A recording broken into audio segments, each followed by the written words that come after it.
Hello and welcome, my dear students. In the last period, we discussed about the Mendeleev's periodic table, its merits and demerits. Now, in this lecture, we are going to study about modern periodic law and modern periodic table. We know that up to the Mendeleev's, nobody was known about the internal structure of the atom. So, in the Mendeleev's periodic table, atomic mass is the main and the fundamental criteria that he used for the classification. In the year 1913, the English scientist Henry Moseley, he carried out some experiments by using the X-ray tube, and in his experiment he demonstrated that the atomic number is the main and fundamental criteria of the element. Atomic number is the main and fundamental criteria of the element and not the atomic mass. So he focused over the atomic number, and he also gave the statement of this modern periodic law as the properties of elements. The properties of elements are the periodic function of their atomic number. That means he focused over the atomic number. The properties of elements are the periodic function of their atomic numbers and not the atomic mass. So this is the modern periodic law that was given by the Henry Moseley. See, how is the modern periodic table now? Modern periodic table and how is its structure? This modern periodic table, it is totally based upon the atomic numbers. In this modern periodic table, the elements are arranged by increasing order of their atomic numbers, and the properties of the elements that can be predicted more accurately with the help of this modern periodic table. Again, some demerits that regarding the Mendeleev's periodic table, that demerits also cleared in this modern periodic table. But the confusion that is regarding the position of hydrogen, this is not removed even in the modern periodic table. Let us study how is the structure of this modern periodic table.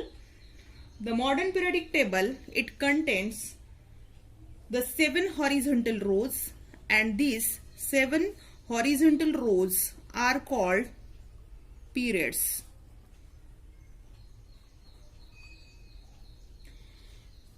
These periods,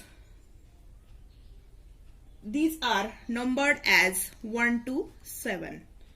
There are 18 vertical columns are there. These are called groups,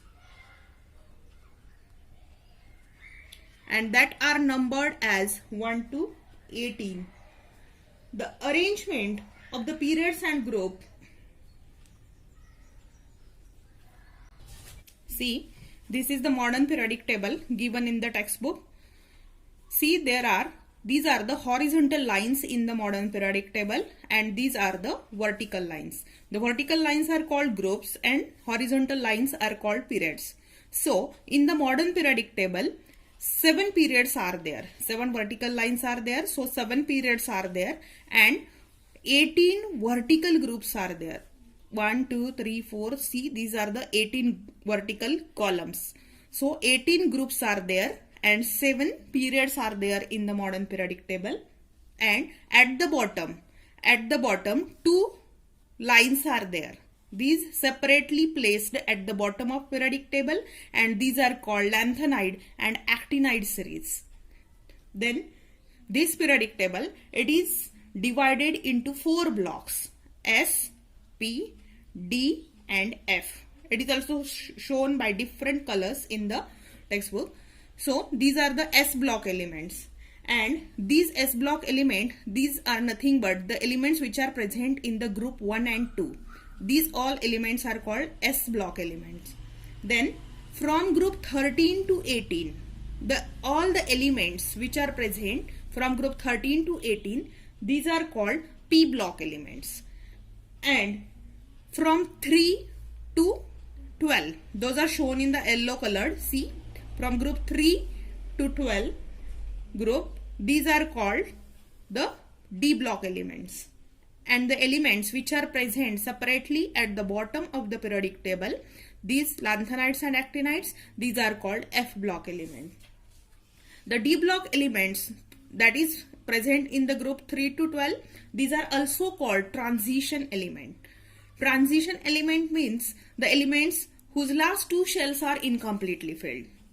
And the elements which are present in the F block, that is lanthanide and actinide series elements, these are called inner transition elements, as their last three shells are incompletely filled. This is the structure of the modern periodic table. In this, you see, these are the symbols, and here these are the atomic numbers that are written at the corners to the upper side. These are arranged increasing order of their atomic numbers. See, hydrogen atomic number 1, helium atomic number 2, lithium atomic number 3, beryllium atomic number 4. So these are arranged like this in the increasing order of their atomic numbers. See here, a zigzag line is shown in the P block elements. What it indicate? The elements which are present on the border line of this zigzag, line, these elements are called metalloids. And the elements which are left side to that of the zigzag line are called metals, and the elements which are right side to the zigzag line are called non-metals. So this zigzag line, it divides the elements into three groups, that is metals, non-metals and the metalloids.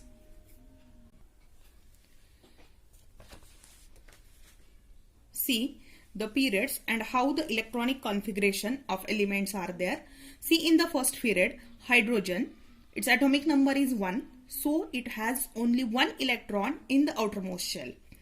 Then after that, helium, it has 2 electrons in the first shell, and that is the last shell of the helium. In this, after the helium, again the second period starts with lithium, beryllium, boron, carbon, nitrogen, oxygen, fluorine and neon. When we see the electronic configuration, lithium atomic number is 3. So its electronic configuration is 2,1. Then beryllium 2,2. Boron 2,3. The electronic configuration, carbon 2,4. Nitrogen 2,5. Oxygen 2,6. Fluorine 2,7 and neon 2,8. That means while move from left to right along a period, one electron is added in the same shell. In the lithium, the second shell, 1 electron is there. In the beryllium, the second and the outermost shell, it has 2 electrons. In boron, it has 3 electrons in the outermost shell. That means as we move from left to right along a period, one electron is added. Because the atomic number is increases by 1.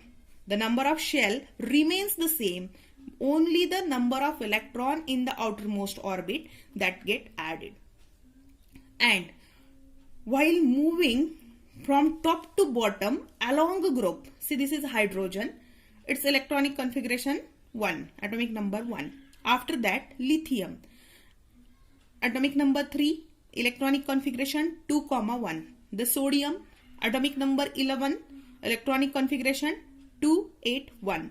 The potassium, atomic number 19, the electronic configuration 2881.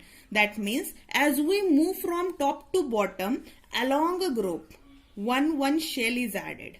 Because in the period, in the same shell up to the neon, its electronic configuration 2,8. So octet is fulfilled. So new shell is start from sodium.